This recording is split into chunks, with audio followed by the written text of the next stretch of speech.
I think a lot of these, ChatGPT, Gemini, Grok, whatever, are going to be pulling from the existing digital footprint of just everyone out there. I don't know how it would sort, hers versus another competitor or my practice versus another competitor. Although today's new sponsor, Documentation Flakes, fortified with 8 essential abbreviations.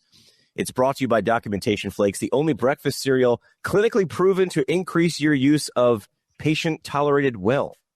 Now with extra soap notes in every box, just pour, chart, and enjoy that crunchy taste of defensible billing. Documentation Flakes, part of this balanced EMR. Documentation Flakes.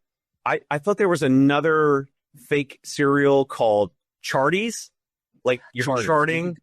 And in Wheaties, you're charting. Your notes are Chartos, and then Chartos. Yeah. I don't know. I like Charties. Charties sounds good. We'll get to that. Tony, how are you? You're talking about using a podcast to create patience. Like we've talked about using a podcast before to build relationships with referral sources, with places to refer to other colleagues in your geographic area or your niche. But you're saying a podcast for patient funnel? Like, walk me through that. Yeah, so yesterday was a weird day. I was talking to Damon Whitfield. He is part of your group. Yep. I've known Damon for years. We've never met in person, but we've talked, 50 times. And he was saying, bouncing ideas around. He's kind of breaking down his business model on where his main revenue comes from. And he's talking about the podcast. And I was like, he wanted to do some fitness stuff for busy dads. And I kind of felt like that card had been played in the past. It's not as appealing of a niche anymore. Right. But then he mentioned that he was in your podcast cohort. And I was like, well, wait a minute. What if there's an opportunity here? So we went a couple directions. I said, nobody really cares about general fitness. Even golf performance and sport performance is kind of overdone. But I was like, what about all the people moving to TRT and GLP-1s? I'm like, we've got all of these, professionals that are losing 40 pounds. And you would say, instead of losing 40 pounds of muscle and keeping 20 pounds of fat for a net loss of 20 on the scale, let's keep the muscle. Let's create a program specifically for people who hate exercise, who don't have time to work out.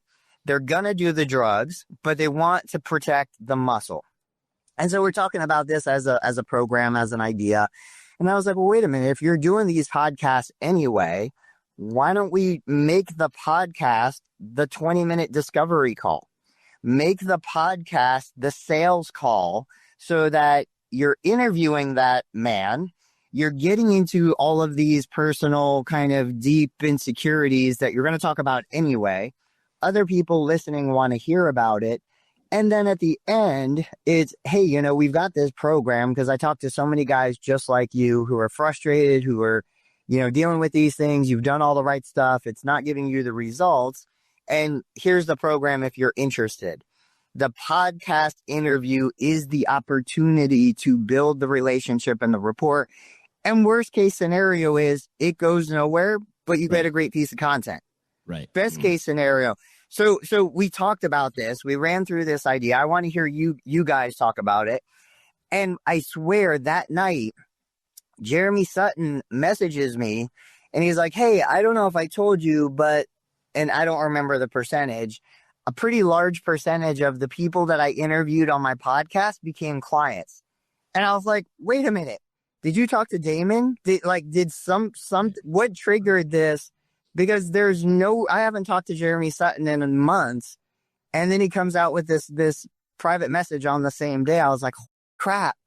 Anyway, both of them are moving in that direction. What are you guys thinking about something like this? Go ahead, Dave. You got an idea. Yeah. So I was just talking to Sturdy McKee last week. And so this might be another segment or another episode, but he actually just made using AI because he's not a coder. He's a business coach and ex-private practice owner, physical therapist, just like that person. Yeah, 100%. And so he created this, as a side note, he created it's like a mini CRM piece of software for tracking your relationships.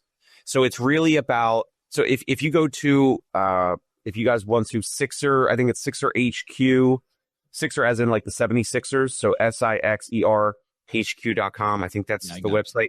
Yeah. So the headline on the website is Your Relationships Drove Your Growth. How are you managing them? There was another headline that they had last week, and it was basically like, you have relationships and referrals, and it's not the algorithm and it's not technology or whatever. So it's basically like tracking your relationships. The reason why I'm bringing this up is because I said to Sturdy, I was like, well, I'm pretty good with the videos and the interviewing and all that. Instead of cold messaging and trying to cold contact new potential referral sources and physicians, which is kind of the topic of what Tony's talking about with using this for podcasts. So I had this idea, and I said to Sturdy, I was like, but also, like, is it delaying the main thing that I would need to be doing, which is actually like the direct asking of the physicians? Although it's like, I have no leverage. It's a cold outreach, right? So the podcast warms someone up. That's the whole point of it. Yes, it can work. Obviously, Jeremy Sutton is doing it and has done it. So there's pros and cons to it. And it might work better with some folks and some referral sources and some physicians and others maybe not. But it's certainly possible.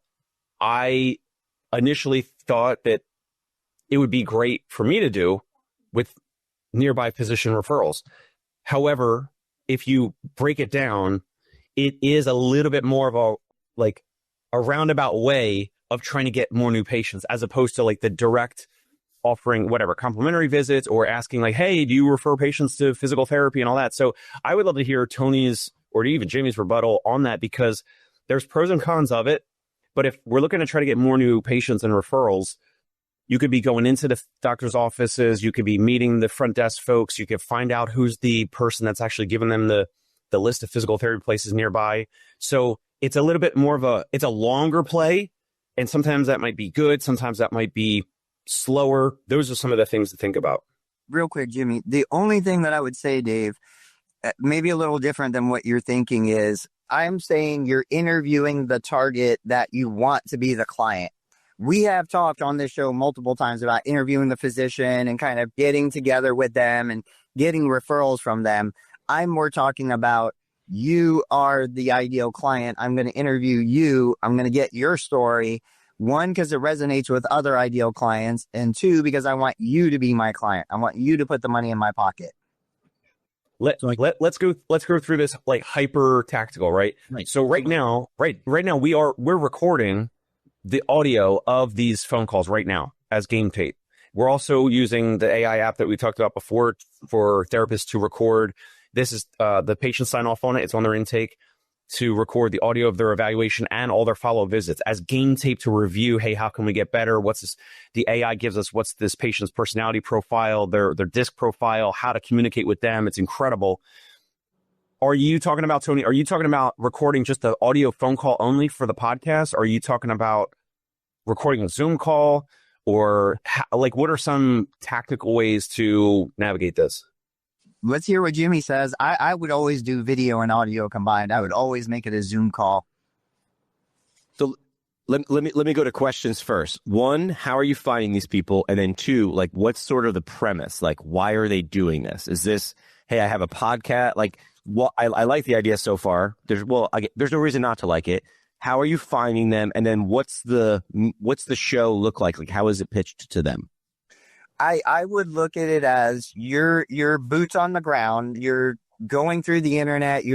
I would look at local business owners in my community, find out where the men are, find out what they're doing, who they are. And then Russell Brunson shared the idea of the Dream 100, like create a list of 100 local men who are business owners in the demographic. Maybe they have kids, maybe they're in their 50s and older, whatever your criteria.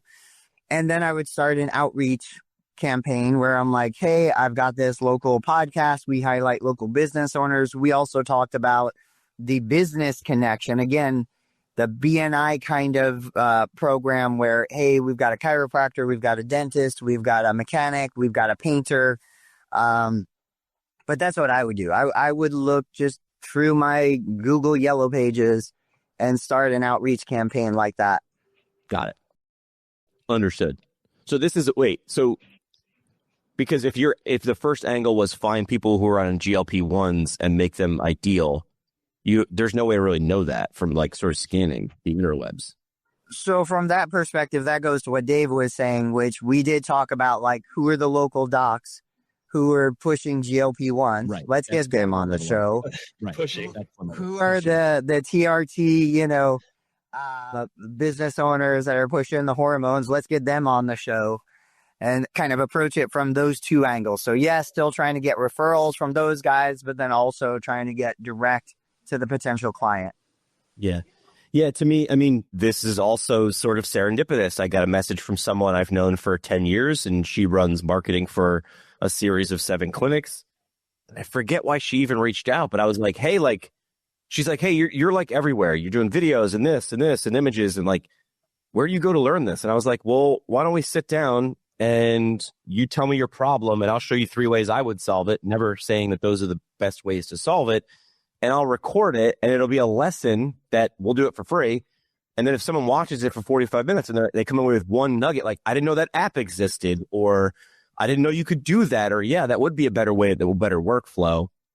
It's thinking out loud, which is what we claim to be really good at, right? I just need the person in front of me. You give me 10 people that are my ideal person, I'm going to walk away with a relationship out of 7. And then I'm like, and what would Alex Hormozy say? Well, then make 1,000 phone calls. Because for every 10 you get, you close 7, then stop being humble and start amping up that number of inputs. And this is the internet. This is the limiting factor. The stupid line that I stole from someone was, the distance between you and your ideal anything is the thickness of the glass on your smartphone. What are you doing? Why are you on this side of the glass? Start tapping on it. So a podcast, I mean, so it's funny that you talk about Demon. Drew Cruz, who we've talked about on the show, listens a lot. He's in the class too. And the first 4 weeks, this is a very anti-Judy McKay. The first 4 weeks of the 8-week course, it should be 6 weeks, by the way. I stretched it out too much, not on purpose. But anyway, the first 3 or 4 weeks were very theoretical. Like, we did not start talking about talking. We started talking about thinking for reasons like this. Like, I was like, I'm not here to talk you into or out of a podcast. You paid me for a course. I want you to think about it as a conversation amplification engine. I can show you buttons to make sound effects. I can show you which $300 microphone to buy. That's not going to solve your problem. How do we get you, Drew, or Damon, or Dave, or Tony through this little camera and onto screens to get people in front of you? It's the vehicle, not the destination. A little fun feedback for you, and I hope I'm saying this correctly. Damon had said that you had said, which we've all have said, your first 10 or 100 podcasts are going to be terrible. Just get them out of the way. What ended up happening, and I've experienced this when I talk to employees. I've experienced this when I talk to patients. You say something with an idea in your head of how you expect it to be conveyed, but it turns into something totally different. Yeah. Damon was like, well, I don't want to interview these people because my first 10 are going to suck. And it ended up paralyzing him looking for, people that he didn't care about to interview. Right. So I was like, no. And I told him, I said, he had done the Rob Vining telehealth challenge where he did 100 telehealth visits. He's done videos. He's done stuff. I'm like, I know what Jimmy was implying. It doesn't apply to you. Just get those people on and start talking to them. So ditch that for my repertoire. Yeah. Well, what I meant to say, or that is what I said. What I meant to convey was, it's never going to be, you're in your own head. Trust me. I mean, I'm teaching a course now, and I'm just yammering on for 47 minutes going, I'm trying to read facial expressions going, this is going awful. This is going terrible. I'm just up here like a fire hose. But then the feedback from them, and I've said, tell me if this is bad. I will pivot. And they're like, no, this is great. I keep forgetting they're there to sit there and learn, where I'm more of a conversation guy, right? So there's the feedback. Listen, this is the same idea of a workshop, right? This is why for a while there, that was the cool thing to do these workshops for $19 just to get people in the door. because we say once you have a little bit of the Kool-Aid, you're like, oh, this is a cool environment. This person is good. The stakes are lower. This doesn't feel as intimidating. We're all kindergartners on the first day of kindergarten, right? Which is why they bring you in a few days before school in kindergarten. Like, look, this is your chair, your cubby. You're lowering the stakes. You can do that with these stupid cameras and phones. You can do that. That's the point. Dave, how old is Dave Jr.? Oh, man. In about 30 days, he's going to be 2 years old. Oh, man. Crazy. He started any of the terrible 2 stuff? Oh, yeah. The tantrums and some meltdowns. We're in it. We're in it right now. Yes. All right. Jimmy, you had some other topics. What else we got? Yeah, I wanted to go to this one because they all feel like they're sort of playing with each other. This was a mailbag. You had picked this up, and I actually know Amy McMillan. Yeah. She's a hustler. So this is from the Uncaged Clinician Facebook group. This is from our new section, our new segment, not called Mailbag. This is, you didn't ask, but we're going to answer anyway. So you didn't ask. We're putting it into our mailbag. We're putting it in our mailbag, and we're just going to read it. So the post Amy had yesterday was, she said she got her first patient referral from AI, self-pay, signed up for a 12 package of wellness, mobility, and stretching sessions. Is anyone else seeing this and ranking in AI searches? This is the best. Not sure how I accomplished this. So like she did whatever she did it the right way.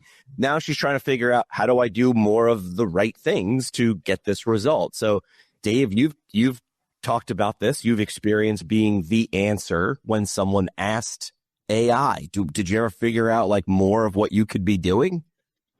No, I mean, I think it just already helps if you have some, and some is so vague in general, but some digital footprint already, right? So you have a Facebook page, an Instagram page, you have a website, you have your Yelp listing, your Google My Business listing, whatever else, digital directories, whatever your current digital footprint is already. I think a lot of these, ChatGPT, Gemini, Grok, whatever, are going to be pulling from the existing digital footprint of just everyone out there. I don't know how it would sort, hers versus another competitor or my practice versus another competitor. Although I'm sure that the keywords or phrases that are used in the prompt by that prospective patient probably factor into it, pretty heavily. I don't know. Right.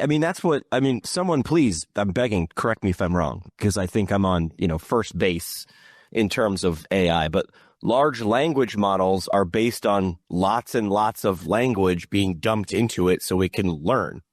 So it dumps things from the interwebs. So if there's a lot of if there's a lot of stamps around the interwebs, similar to how SEO worked, and there are better ways to do it and worse ways to do it, she was the answer, because I'm guessing this person asked a question based on problem and geography, right? Like they wouldn't. Amy, I believe, is in Pennsylvania. Maybe these are Northern Ohio. Northern Ohio. Okay, so AI is smart enough to know giving her an answer from Oregon is not going to do her any good. So it was got it. I'm understanding what your problem is, and I need to be within 35 minutes. You're the answer to this problem in that geographic area. So the answer. Oh, that's how the person reached out to me about marketing. They were like, well, we spent money years ago on a lot of words on our blog, and I'm not really sure how that's working now. And I pushed back going, well, don't touch them. It's not doing you any harm, but could we take those words and could you make new content with them? That was the twist there. But but of course, someone like Amy here is going to want to know how to do it more the right way. So is the answer writing more? Someone just shared online the other day about, I think it was Charles Lockwood, saying that YouTube was really coming down on sort of mass AI generated slop content, which is what we're calling it. Well, if I can generate 1 billion videos in a week, I'll generate 1 billion videos. I'll be the biggest creator on the internet. YouTube's looking at that going, yeah, but we need B- or better. And you're giving us D's. So we're going to penalize you for that. We're not even going to make it good. We're going to penalize you for that, which people like us, we want stuff like that. I don't want to be outgunned by crap. Yeah, I can't remember. There was a term for like how Google used to perceive you. I don't remember what the term was, but now we've kind of moved into the AI world. So even when I look at my general presence on the web, I'm looking at, I've got my Amazon videos, I've got my YouTube videos, I've got all the social media between TikTok and Pinterest and Instagram. But then I also have the courses on Thinkific. I also have courses on Udemy. I also have so many points of contact. Plus, go back a little bit when I used to do the Haro, Haro articles, and I got citations from those articles that have been republished multiple times now.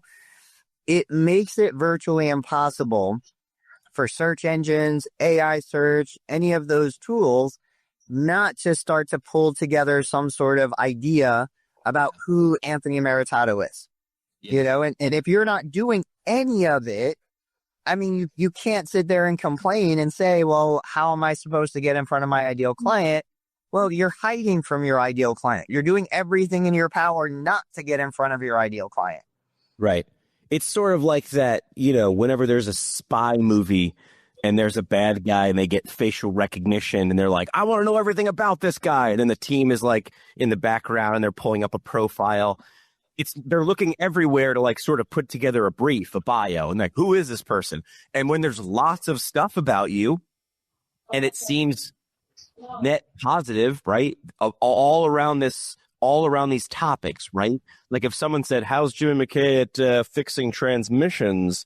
I think AI is smart enough to be like, I wouldn't go with that guy. There's nothing about him on the internet that says he knows anything about cars. Probably a good call. But when they start to see these things consistently show up, this is good because it's in line with my word of the year of 2026, which is frequency. My goal is take what I'm doing and amplify the frequency. Tony is saying I'm posting 10 pieces of content a day. What are they? I'll figure it out. You're looking around. This is exactly what we did in radio, which is, all right, what happened yesterday? Hey, Scrubs is back on ABC. All right, how can we take that thing that came back, a show that was really great 10, 15 years ago, and it's back. Everything old is new again. It's sort of way in line with my post from a couple of days ago where I sort of challenged everybody and said, look, the local news in the Northeast took snowstorm and didn't just go, hey, it's going to be 8 inches of snow. It's going to be 28 degrees. Good luck. They gave you school closings, business closings, when to drive, when not to drive, how not to throw your back out while you're shoveling. Like, put the topic of the moment in the middle and then walk around 360 degrees. Do you want to know a cheat code on how to do that? Watch the stupid TV show TMZ. The whole show is the prep for the show. The show never happens. The TMZ never happens. The whole thing is the bullpen. They're just talking about what's happening and how do we put two and two together and what's the actual story. The whole show is the prep meeting. So, Dave, have you started using AI? I know you're using AI. Have you started using it to actually find local businesses, suppliers? Like, we were just looking at changing the light fixture in the family room. We're taking pictures of it. We're uploading it to ChatGPT. We're asking questions. Once we get to a design light fixture that we want, for the first time, we're starting to look for where can I buy this actual product, whether it be a local store or online. Are you at that point yet where you're looking for local referrals? No, I don't think I have. I've used either Google or ChatGPT historically to find like concierge, like a list of concierge physicians, although I already know a lot of them, many of them, not all of them. I'm trying to think if I've used ChatGPT for anything like hyper local. I don't think so. I've used it more for like the, letters, agreements, contracts, like administrative type stuff, not so much around like restaurants. You're not looking for local restaurants to take your wife out to. Yeah. Neither am I. I'm not. Neither. Let me ask you this. Let's say Amy McMillan or Dave Kittle or Tony or Jimmy wanted to figure out what AI thought of us. The problem is I'm logged into ChatGPT. And it knows no matter what chat now I start, I don't have to go back to a thread about podcast or a thread about whatever. It just sort of, it knows. It was like literally yesterday, I was working on a thing with Larry Benz. I started on a new chat about another idea. And it was like, yeah, this is similar to that thing you were talking about yesterday with Larry. And I was like, oh, you're watching everything I'm doing. So the problem is if I was like, hey, who's the best podcaster in physical therapy? It's like, you are, Jimmy. Like, it's mirror on the wall, right? It's going to love me. How could someone like Amy, like, does she need me to log in because I'm virgin snow to her? Like, how's it work? Like, what's the way to check yourself? There's a Tony question. Yeah. Yeah, I think that's what needs to happen. Like, obviously, Google, you have incognito mode. I do think you could probably prompt ChatGPT and say, ignore all of the history you have, previous chats, start from scratch. What can you tell me if you were a new prospect researching Anthony Maritato or Total Knee Replacement in Middletown, Ohio, whatever. But I think a better option would be Jimmy looks up Amy McMillan. Right. What can you tell me about this person? I ask probably every couple months, I ask Amazon's Alexa, hey, what do you know about Anthony Maritato, the physical therapist? Really? And I want Alexa to go out and see what it can find to come back. And it usually finds my business profile. And I ask it, like, after it tells me, I'm like, where did you get that information? And it'll tell me I went to Choose PT first, or I went to Total Therapy and I found my profile, and that's what, was there. Hey, it's Dave Kittle. Are you a healthcare business owner or physical therapy practice owner who is looking to figure out your succession plan or exit strategy? We might be able to help. And in fact, we may be interested in acquiring your practice. If you're interested, you can reach out to me. Shoot me an email at dave@conciergepainrelief.com. That's DAVE@CONCIERGE painrelief.com. Or you can call me at any time, 646-781-8884.